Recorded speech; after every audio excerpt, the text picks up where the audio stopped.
नमस्कार, खमागणी। आज हम बातचीत करेंगे तुला राशि के बारे में। अब देखिए, सबसे पहली बात आती है कि तुला राशि के व्यक्ति कैसे होते हैं।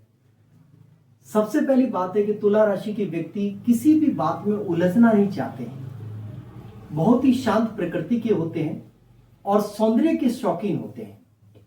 यानी अगर आप इनको साज सज्जा का कोई काम देते हैं तो बहुत ही अच्छा कर सकते हैं। इनसे बेहतर कोई भी ये कार्य नहीं कर सकता। अब हम बातचीत करेंगे कि 2025 तुला राशि वालों के लिए कैसा रहता है। तो हमारे सामने सबसे पहले आती है ये दो कुंडलियां। आप देख रहे हैं मेरी पहली कुंडली जो है वो मैंने बना रखी है। इस कुंडली के अंदर हम देखते हैं सबसे पहले इन चार ग्रहों के बारे में।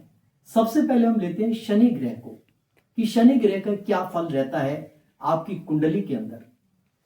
तो देखिए, अभी शनि कुंडली के पंचम भाव में बैठे हैं। पंचम भाव विद्या का होता है, संतान का होता है। तो एक बात तो निश्चित है कि ऐसे जातक इस समय पढ़ाई के अंदर बहुत ज्यादा इंटरेस्ट ले रहे हैं। अगर विद्यार्थी वर्ग है, बहुत ही अच्छा, क्योंकि इस समय इनकी मेमोरी बहुत शार्प होती है। थोड़ी सी बात समझाने पर ही बहुत जल्दी समझ जाते हैं। आईक्यू लेवल बहुत तेज बना देता है शनि। अगर आप लव एंड रिलेशन में हैं तो उसके लिए भी ये टाइम पीरियड बहुत ही अच्छा है। लेकिन यहां पर शनि कई बार मैंने देखा है कि व्यक्ति को खाने पीने का बड़ा शौकीन बनाता है। यानी वो अपने उदर के अंदर बहुत सारी चीजों को भरता रहता है, बहुत शौक होता है खाने पीने का। लेकिन शनि की अगर मैं दृष्टियों की बातचीत करूं तो पहले उसकी तीसरी दृष्टि पड़ती है सातवें घर के ऊपर। तो सातवें घर के ऊपर जब तीसरी दृष्टि पड़ेगी तो यहां पर थोड़ा वैवाहिक जीवन में जीवन साथी से थोड़े तकरार की स्थिति पैदा करता है। लेकिन इसके अलावा कुछ नहीं। थोड़ा बहुत अगर आप दैनिक रोजगार कर रहे हैं तो उसके अंदर थोड़ा बहुत व्यवधान जरूर आएगा। ज्यादा तो नहीं, काम चलेगा, लेकिन थोड़ा बहुत व्यवधान तो निश्चित रूप से आता है।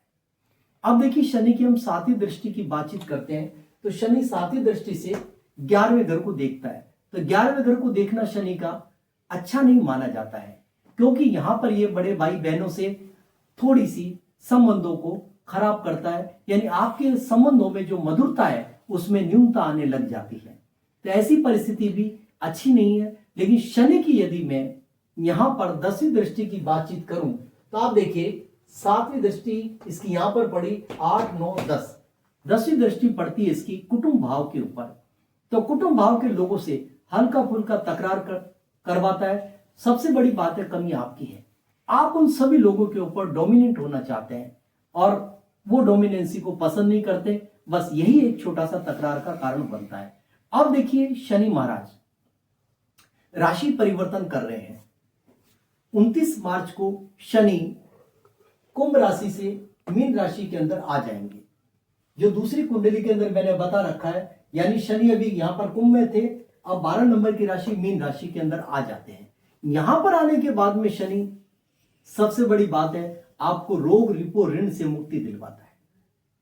यहां पर बैठा हुआ शनि अगर आपके पास कोई कर्जा है तो उसमें कमी लेकर के आएगा और धीरे धीरे आपकी बहुत सारी समस्याओं को दूर करेगा और साथ ही साथ आपके स्वास्थ्य को बहुत अच्छा बनाता जाएगा। यानी कुल मिलाकर अगर मैं देखूं तो यहां पर शनि का ये गोचर जो है वो तुला राशि के लिए बहुत ही अच्छा है। यहां पर मैं एक बात और कहना चाहूंगा कि कुछ समय के लिए शनि और राहु दोनों की आपस में युति बनेगी। ये युति जो है, आप लोग देखिए, इन दोनों ग्रहों की आपस में युति बनती है। आगे समझ में ये युति जो है यहां पर चलेगी और ये राहु जो है 18 मई तक जो है राशि चेंज करेगा, तो दोनों यहां पर साथ में बैठेंगे। यानी दोनों का यहां पर साथ में बैठना बुरा नहीं है। शनि और राहु की युति अच्छी है क्योंकि दोनों मित्र ग्रह हैं। तो ऐसी परिस्थिति के अंदर आपको बहुत ज्यादा ये लाभकारी सिद्ध होंगे। अब देखिए, अब हम बात करते हैं गुरु ग्रह के बारे में, जुपिटर के बारे में। जुपिटर इस समय आपकी कुंडली के अंदर अष्टम भाव के अंदर है। यानी कि अष्टम भाव के अंदर जुपिटर का बैठना अच्छा नहीं माना जाता है। लेकिन जुपिटर की जो दृष्टियां हैं वो फिर भी बहुत अच्छी हैं। तो आप देखिए, इनकी पहले 5वीं दृष्टि 1, 2, 3, 4, 5 द्वादश भाव के ऊपर पड़ती है। तो द्वादश भाव के ऊपर जब ये दृष्टि पड़ती है, यहां पर ऑलरेडी केतु ग्रह बैठे हुए हैं। केतु के कारण आपका आध्यात्मिक जीवन तो बनता है, लेकिन गुरु इस आध्यात्मिक जीवन को और अच्छा बना देते हैं। तो आपके आध्यात्मिक जीवन में कोई दिक्कत नहीं। लेकिन यहां पर अनावश्यक जो खर्च हो रहे थे उन खर्चों पर कुछ हद तक गुरु कंट्रोल करता है, यानी कि फिजूल खर्ची से आपको बचाता है। गुरु की 7वीं दृष्टि आपके धन भाव के ऊपर भी पड़ रही है, तो धन की आवक तो होती है, लेकिन धन की आवक थोड़ी रुक रुक करके होती है। तो ऐसा लगता है कि धन कहीं रुक तो नहीं गया, लेकिन कोई बात नहीं, ऐसे ऑब्स्टेकल नहीं है, ये कुछ समय के लिए रुकावट है जिसको हम मान सकते हैं। लेकिन गुरु की अगर मैं देखूं तो यहां पर आपके 9वीं दृष्टि जो है चौथे घर के ऊपर पड़ती है। तो चौथे घर पर गुरु की 9वीं दृष्टि हो सकता है आपके प्लॉट, वाहन आदि का योग बनाए। यदि आप अपने घर के अंदर कोई रिनोवेशन करवाना चाहते हैं तो रिनोवेट करने के लिए भी ये प्रेरित करता है और आपको धन देता है। अब हम बातचीत करेंगे गुरु ग्रह के बारे में। जब ये राशि बदल लेते हैं तो गुरु ग्रह देखिए आपके पास 14 मई को गुरु मिथुन राशि के अंदर आ जाते हैं, इस हाउस में आ जाएंगे, 8 से 9 में आ जाएंगे। पहले इस हाउस में थे, अब यहां पर आ जाएंगे। 9वें घर में जब भी गुरु आएंगे तो सबसे पहली बात है कि 9वें घर में जब भी गुरु आता है तो ओबेसिटी को बढ़ाते हैं। तो यहां पर जब ओबेसिटी बढ़ने लग जाए तो अपनी थोड़ी सी ओबेसिटी को आप कंट्रोल करिए ताकि ये आपके लिए अच्छा रहे। अब देखिए यहां से गुरु की 1 2 3 4 5 5वीं दृष्टि पड़ती है आपके लग्न भाव के ऊपर। यहां से आपका ऑरा मजबूत होता है, आपके व्यक्तित्व का विकास होता है और लोग आपके आभा मंडल से प्रभावित होते हैं। सबसे बड़ी बात है, अगर आपके आभा मंडल से लोग प्रभावित है तो निश्चित रूप से आपके सभी कार्य सकारात्मक रूप से जल्दी जल्दी बनते जाते हैं। अब यहां से गुरु की हम देखते हैं 7वीं दृष्टि जो आपके पराक्रम भाव के ऊपर पड़ती है, तो आपके पराक्रम भाव को बहुत ही ज्यादा मजबूत कर देता है, आपको हिम्मतवान ऊर्जावान बना देता है। तो गुरु की दृष्टि भी बहुत अच्छी है। और गुरु की 9वीं दृष्टि को अगर हम देखें वो पड़ती है आपकी कुंडली के पंचम भाव के ऊपर।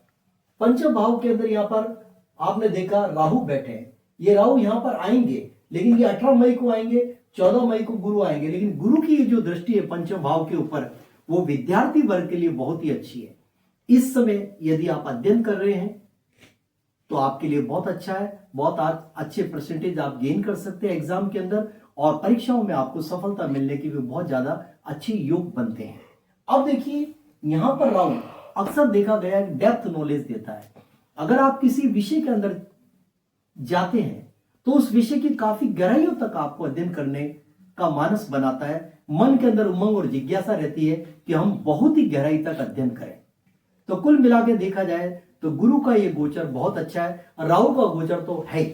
लेकिन यहां पर एक इंपॉर्टेंट बात, जिन दंपतियों के अगर संतान नहीं है तो यहां पर ये जो कॉम्बिनेशन है वो गुरु की दृष्टि के कारण उनके संतान होने के भी योग बनते हैं। तो ये बहुत ही अच्छी खुशखबरी की बात है कि आपको संतान का योग मिलेगा। अब देखिए यहां पर हम केतु के बारे में बातचीत करते हैं। तो केतु यहां से 11वें घर में आ जाते हैं। 11वें घर में कोई भी ग्रह होता है वो हमेशा अपनी दशा में अच्छे फल देता है। तो केतु का यहां पर आना उत्तम है, कहीं से भी खराब नहीं है। अब देखिए सबसे बड़ी बात ये होती है कि ये जो वार्षिक फल है वो हमने केवल 4 मुख्य ग्रहों को लेकर के बनाया है, क्योंकि ये ग्रह ही है जो लंबे समय तक किसी राशि के ऊपर टिकते हैं। अन्य ग्रह जो है वो ज्यादा समय तक नहीं रुक पाते हैं। इस कारण से 4 ग्रहों को मुख्य रूप से लिया जाता है। तो ये जो राशिफल है वो चंद्र राशि के ऊपर आधारित है।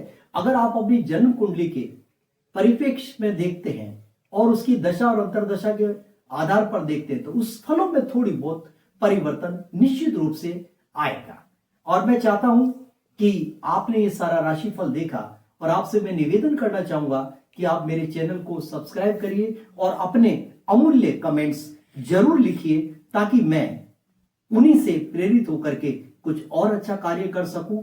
और मैं चाहूंगा कि आप एक बार पुनः इसको सब्सक्राइब करें, अपने कमेंट्स दें। धन्यवाद, नमस्कार।